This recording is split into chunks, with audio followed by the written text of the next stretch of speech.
Thank God you're in the room, Abby. You want to know why? Why? Because I'm a little outnumbered here. I've got Dr. Kari Odermann with me. Yeah. I've got Dr. Thomas Ambrosio with me, and I'm the only one that just played doctor. So, hey. You went to med school for having what, you a here, week? I just feel like, I was in med school for 2 weeks, and then I switched to pre-law. It was 2 weeks. Not med school. I was pre-med. And then I decided, this isn't for me. It was the frogs that pushed it over the top. Yeah. Dr. Thomas Ambrosio joins us right now. Doctor, good to have you back on News and Views. Glad to be here. You've got unfortunately on an anniversary like this, though. Yeah, I know. I never come here for good stuff. Yeah, you do. I mean, a while back when we were seeing such progress by the Ukrainian people, I remember talking to you. That's true. And you coming in and saying, okay, here's what I'm seeing from afar. And so to me, this 1 year anniversary to some degree is a good thing. I know that sounds terrible, and a 1 year anniversary of a war that's still going on. But Dr. Odermann, these two got a chance to meet visually. But you know what? Now you two both know each other's role in this conversation. So, Dr. Ambrosio, give me your take of where it is a year. Now that we're into this a year, where do we sit right now? Well, now we have a clear year of perseverance by the Ukrainian people with the full backing of NATO. Not everything that the Ukrainians want, but a tremendous amount of weapons, a tremendous amount of money being sent in. The Ukrainians are fighting. The Russians are on the back foot, though right now we're kind of in this weird period of this grinding offensive by the Russians in the east, and the Ukrainians building up for their own offensive once the weather turns. And that's kind of where we are right now, is that both sides are kind of waiting for the weather to turn. The Russians, though, they're also mobilizing more. So this late spring, early summer may actually be the beginning of more clarity on where this is going. Kari, when I think of the weather in Ukraine, I think of the exact same thing that we have pretty much. We just went through a situation where my pickup on the drive up told me it was 23 below. They're blowing up the power plants in Ukraine. I know you're still able to communicate with individuals there. Thomas Ambrosio just told you that, hey, the weather's going to dictate a lot of this. I want your take on that. I want your take on what it is on the ground there in relation to the weather. Well, at the zero line where there's real kinetic contact with Russian troops, weather's always going to play a part in Ukraine. And there's been enough people that have talked about the weight of tanks, et cetera, et cetera.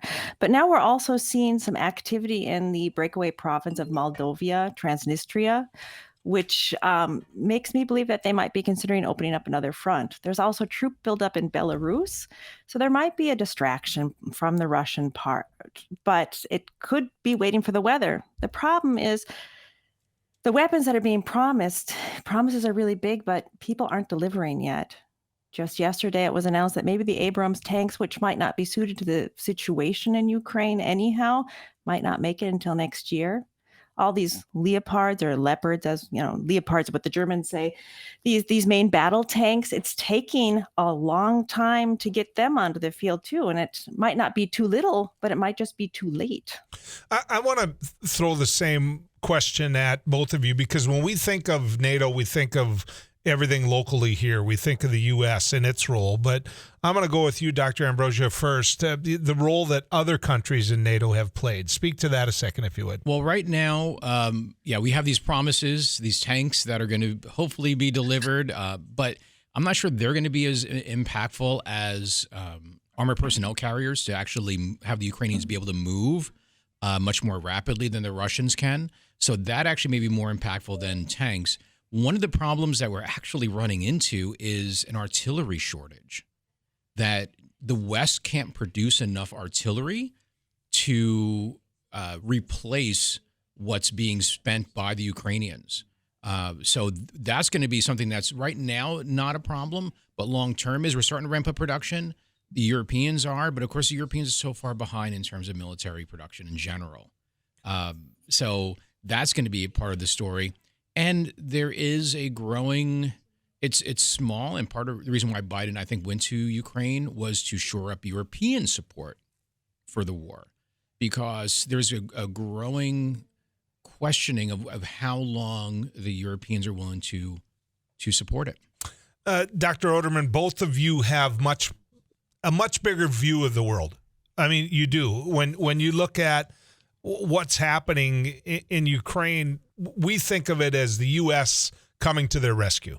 No boots on the ground. We don't want to get into World War III here, but we have really come to your rescue. I think oftentimes we don't think of what Germany has done, what France has done. What's the perception with the people that you still talk to about NATO as a whole? It has to do a lot with controlling the narrative. And it makes sense that in America, you're talking about America's contribution.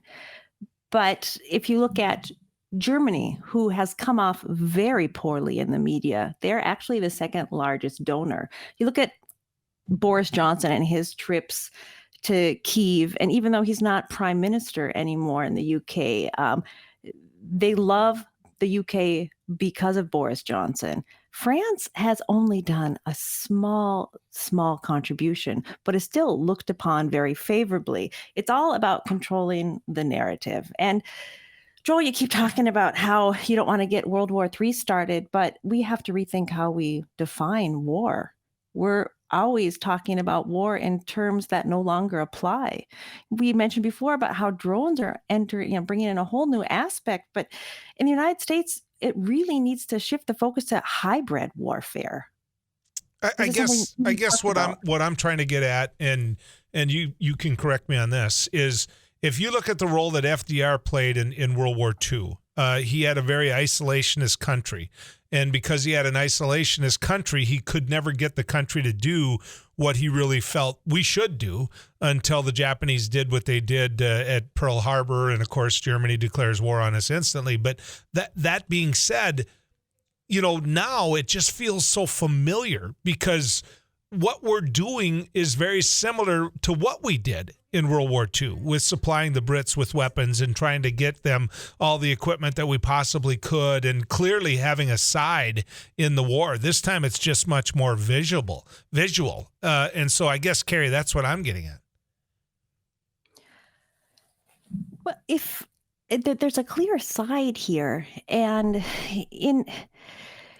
the problem with saying that the United States is the number one player in this, it makes it turn into a proxy war that makes it just match the Kremlin's narrative.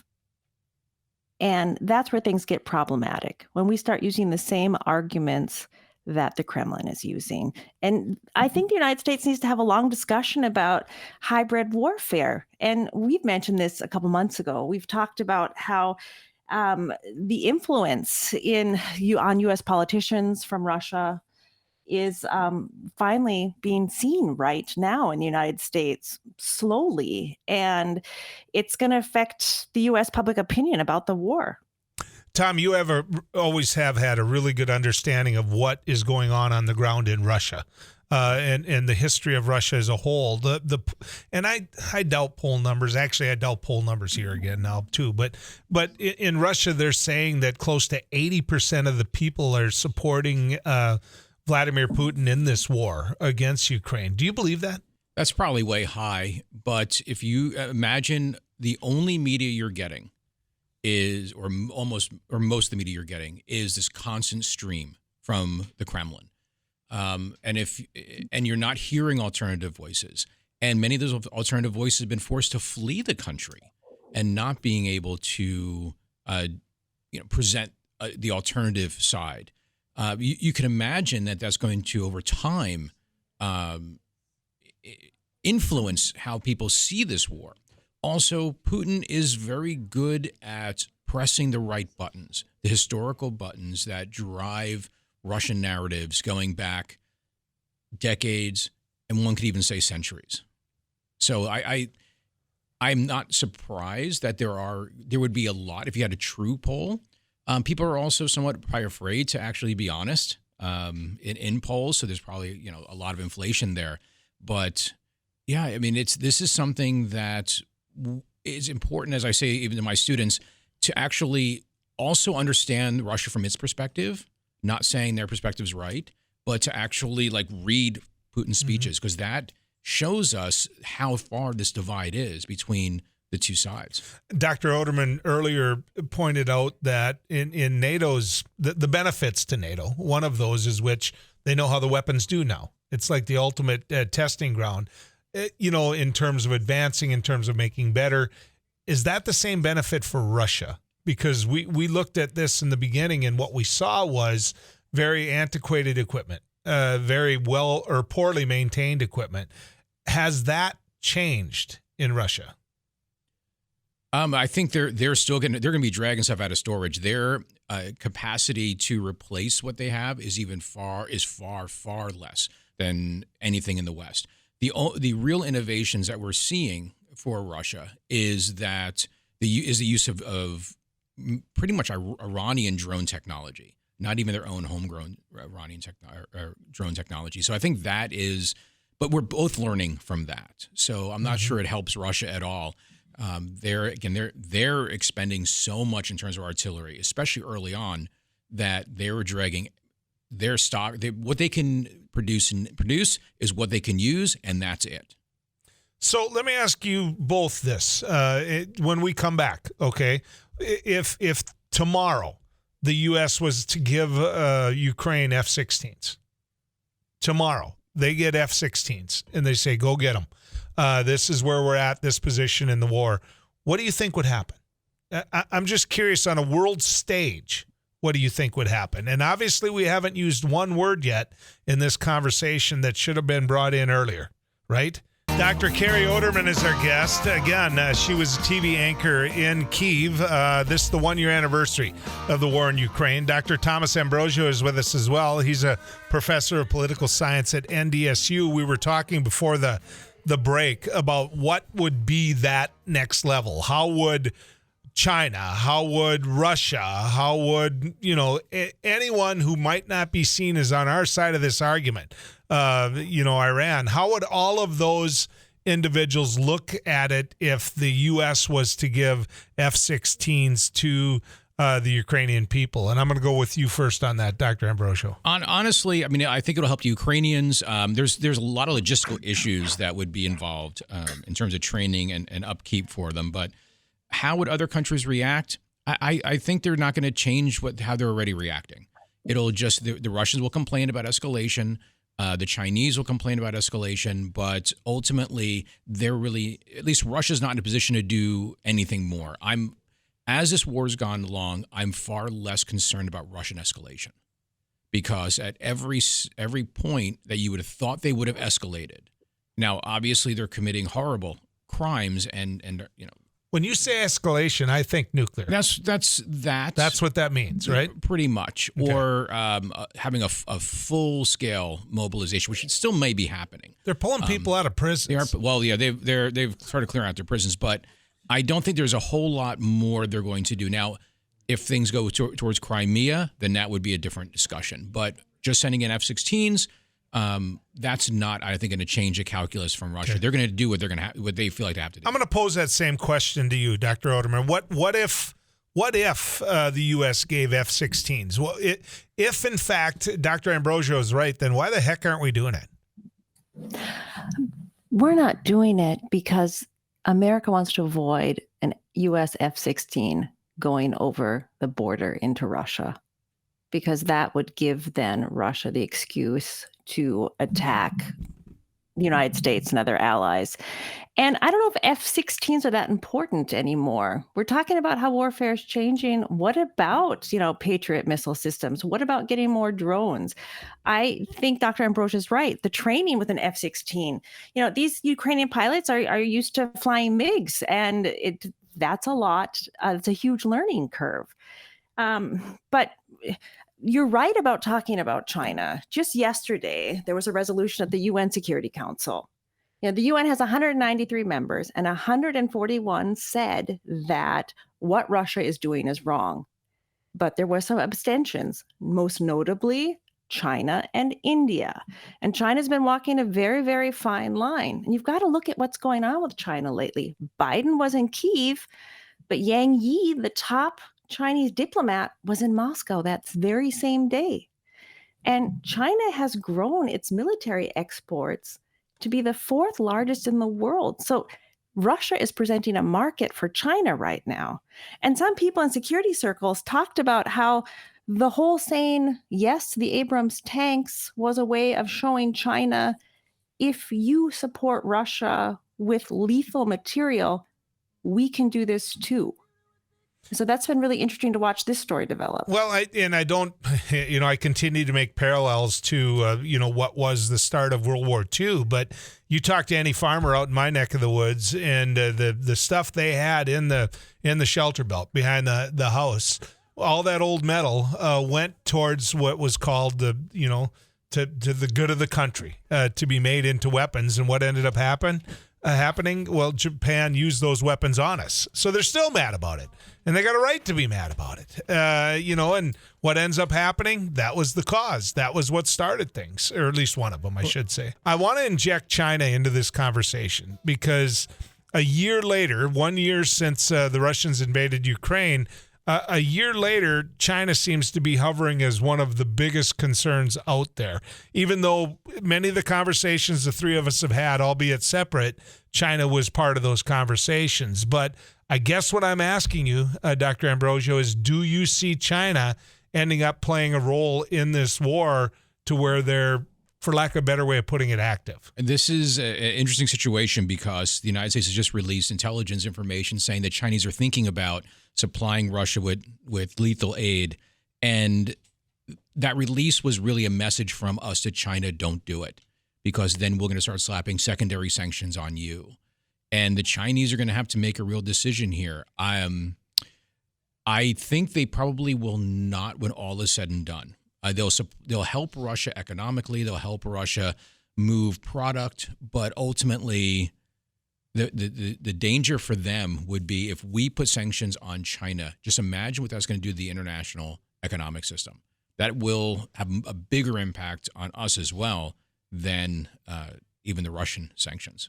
Dr. Odermann, I'm going to put that same question to you. I want you to speak to China and where we're at a year later and what fear there might be in Ukraine that, hey, now we're not just fighting Russia, we could be fighting China as well.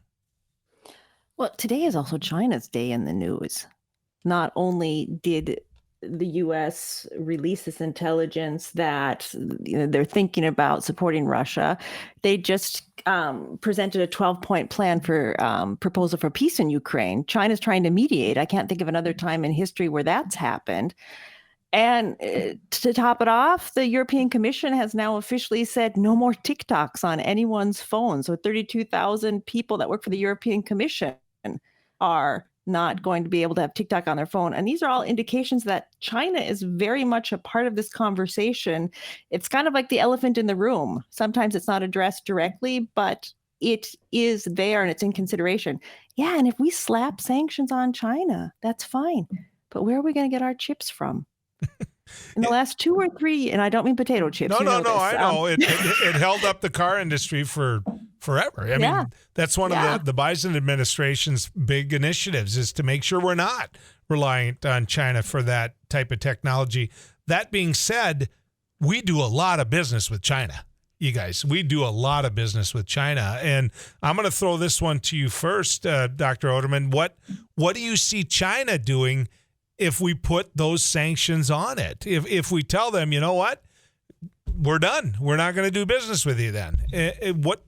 To me, that smells all over again like Japan. I keep going back to that as a reference, but everybody forgets what we did that really ticked Japan off prior to Pearl Harbor. But I'm curious what your thoughts are on that.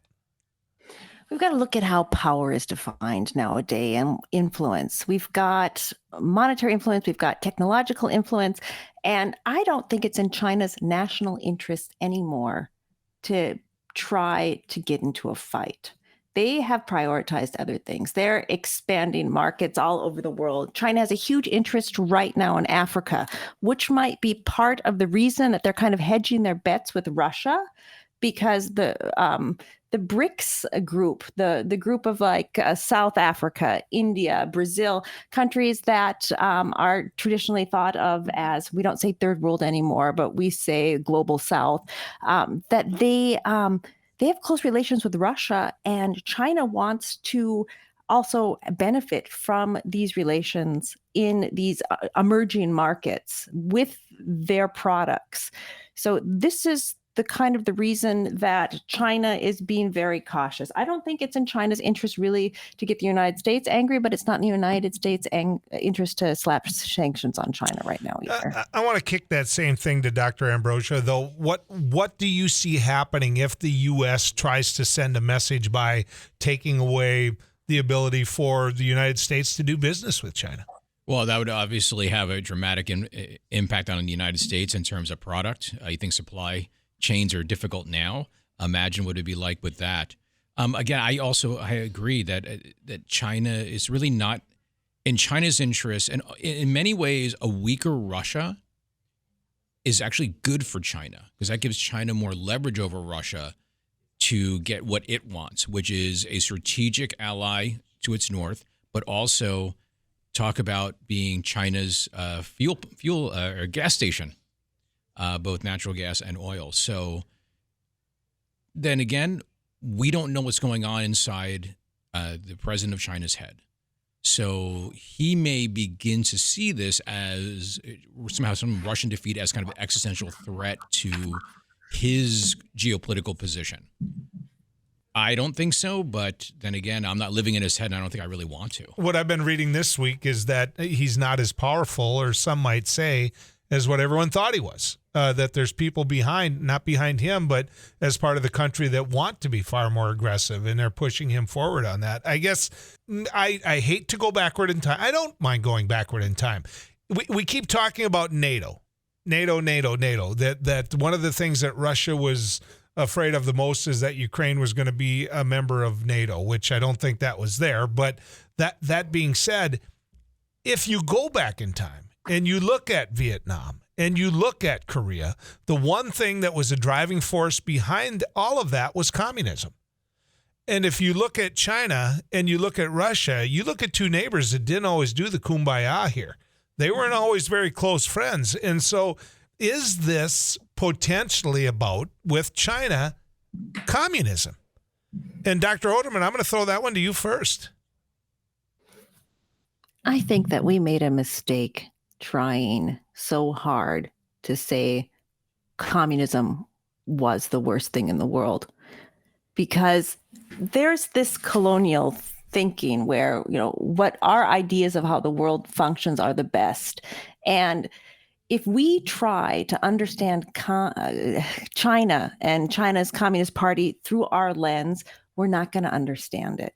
So we need to maybe change the paradigm a little bit and say, what's going on in China isn't okay. We wouldn't want to live there, but we'll let them. China does China as long as, they stay within certain norms. And I think that's kind of what China was trying to do with this 12-point proposal for peace. Show that, everyone can get along. The first point in their proposal that they presented at the UN was talking about sovereignty and territorial integrity. And they were doing this probably because, what we do in our house is fine. Don't mess with us and we won't mess with you. Maybe that's their new foreign policy. I'm going to kick the same thing to you, though, Dr. Ambrosio. When you think of just whether or not we've gone back, and the reason that China is now aligning themselves with Russia is, in fact, because of how governments are structured. In other words, communism. Well, I don't think it's actually, I wouldn't say it's communism as much as authoritarianism. I think we've moved beyond this kind of communism, capitalism paradigm. China itself, they call themselves a communist party, but it's really about authoritarianism. So there is a strategic partnership between the two. They do see geopolitically, they see the world through a similar lens. They see an overbearing West. They see the idea of kind of spreading democracy as a threat to their sovereignty. And China has been very consistent about saying sovereignty is all important. And also territorial integrity, because they have their own secessionist issues, and they, of course, want to forestall any Taiwanese declaration of independence. So I would say that the the government systems matter only to the extent that they see the West as kind of trying to erode their sovereignty through democratization. And it's really about geopolitics at its core. I said text in a question if you had it. It happened. Dr. Tom, there seems to be a ramping up by the Chinese of unsafe military aircraft encounters with U.S. aircraft. Is this just saber rattling, or has there been a shift in policy? I think this is largely kind of the game that we play, where we are operating in close proximity to each other. We are spying on them. They're spying on us. My only concern is that we don't seem to have the well-established red lines that we had with the Soviet Union, that there are certain things we can and cannot do. And that, like, even this Chinese balloon, we don't go down that rabbit hole, but even that seemed to be almost a step that, you know, we had to work those things out with the Soviet Union early on in the Cold War. And I think we have to hopefully be in a position where we can work out, like, here's what you can and can't do, and we'll have the same. Dr. Odermann, I mentioned your family and raising children. Where do you see that going? They're going to, they're going to have to live in that world. Either that or they're welcome to come back here and they can live with us tomorrow. I'm sure Belfield would welcome you with open arms, but the perception that they're going to have in Russia or being from a war-torn country, you're raising children in the middle of this. Yeah, I've got a 10-year-old that's afraid of Vladimir Putin, which is a weird thing to be afraid of. You did that show on Gordon Call last week, and I told you that was used to scare me when I was a kid, but now my kids are afraid of Vladimir Putin. And it's been a huge adjustment. And we are part of the 4 million people that had to leave Ukraine for safety. And you have to imagine that there are 4 million people, mostly women and children, who are being pushed into situations that aren't real easy. Now, I fell pretty softly. My husband's German. We had a place to go. We can speak the language. But my kids had to go to new schools. We had to find a place to live, all of these things. There are Ukrainians here whose children are going to schools where they don't speak the language. They're in a culture they don't understand. And there's going to be a huge generational disconnect between these kids that have left and these women. And also there's the question, there was a survey, I want to say sometime a couple months ago, and about 80 or 90% of Ukrainians do want to return. But the longer the war continues, the higher the likelihood is that they don't want to. When you've been torn out of a situation and you have to struggle to find your feet again, find a job, learn a language, the likelihood of you going back lessens each year. And we're going to have the situation then in Ukraine where some of a whole generation is going to have PTSD because of the war. Another part of younger people are not going to know Ukraine as they should because they had to spend several years outside of Ukraine. And there are a lot of things that have to be thought of about what's going to happen after the war. And this is one of them, the reintegration of Ukrainian refugees back into their country, how to deal with mental health issues. And I know it sounds strange to talk about these things on the 1-year anniversary of the war that's still going on. But here in Europe, there are lots of people planning for this already. I've got about, or maybe actually a little less than a minute that I can get your answer on this. But in terms of the perception, there's a lot of people in this country that still believe that the reason that this happened, the Russian invasion, is because Russia saw a weak U.S. They blame the Biden administration for that. And I'm wondering if those circles go out there, if there's conversations about that. And I'm going to go with you first, Kari. I think Barack Obama's reaction to Crimea being annexed in 2014 maybe is what started it. And Dr. Ambrosio studies Russia, and that means he studies Vladimir Putin. In 2007 at the Munich Security Conference, Putin revealed his plan. He said what he was going to do. Nobody wanted to believe him. So it's not about Biden or Bush or Obama or Clinton being weak. It's because this was part of Putin's plan. Dr. Ambrosio? Absolutely. That 2007 Munich Security Conference speech. If you want to understand Putin's thinking, read it once. If you want to try to understand it even better, read it twice, because he told us everything. He told us the way he sees the West, the way he sees the world. And his speeches have become a little bit more unhinged as he's gone along. Certainly his State of the Nation address was kind of unhinged, but this is something that we don't do ourselves any benefit by not trying to see the world through others' eyes. Not that we have to agree with them, but to understand where they're coming from can help us avoid problems in the future.